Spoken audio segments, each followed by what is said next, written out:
Hello, this is Christopher Kenworthy and welcome to Mastering Color Grading in After Effects. And in this lesson we're going to be looking at controlling contrast. In the previous lesson I showed you how to use the Color Finesse 3 interface to set the gamma, pedestal and gain of this image. Now in actual fact, while I did that, I wasn't looking at the image, even though I told you to do that, because the best way to work is actually by looking at this scope. What this shows is where the light in the image is spread out. So you can see the blue light here, the green light here, and the red light there.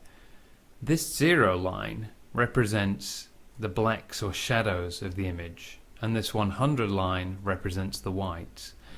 So for an image that looks correct, all this light should be down here for the shadows, and all this bright light up here should be right up at the whites. So if you watch what happens when I pull the pedestal down, all those colours move towards the 0 line. Then when I pull the gain up, they move towards the 100, and now I look at the image to adjust the gamma, and I get what I want. I can have another look back after I've done that. I'm pretty happy with this image, but I can look back here and see that the 0 line no longer has the pedestal on it.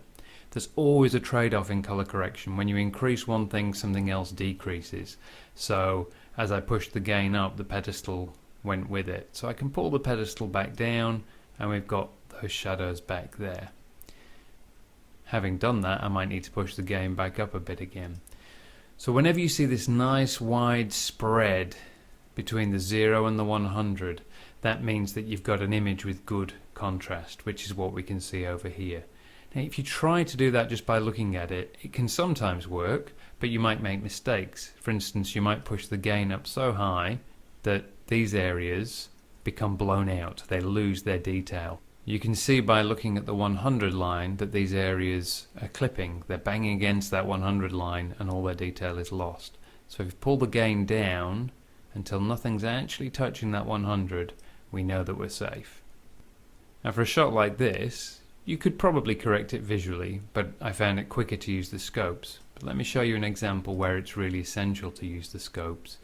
Using the close on hair clip, we'll just apply Color Finesse, and you can see that this is a very dark clip, and not only is it dark, but it's also got a very magenta blue tinge to it. Now when you look at the scope, you can now see there's more blue light up here in the highlights of the image, which is why it looks that way. You can also see that just generally there's not enough light anywhere above the 50 line, which means there's not enough contrast. It's a dark image. Everything's crushed down into the shadowy area. So looking at the scopes, let's go ahead and fix that. Pedestal, I don't need to bring down, it's already on the 0 line, so I can go straight to gain, drag that up till the blue is almost touching the 100. Then I'm going to look at the gamma, watch the image as I go, and just brighten that up. Now that has worked, but we've still got that bluish magenta cast to the image, which we don't want. So over here we have all these color controls. What I can do is just get hold of the blue gain, drag that down, watching the scope until the blue gain here matches that of the green and the red. And then if you look at the image, the color's correct.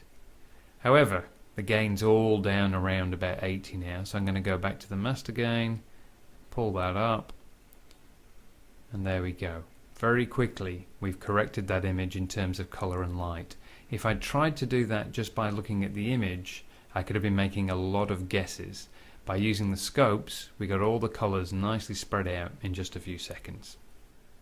This becomes even more important with very difficult shots where there's a strong color cast to the image.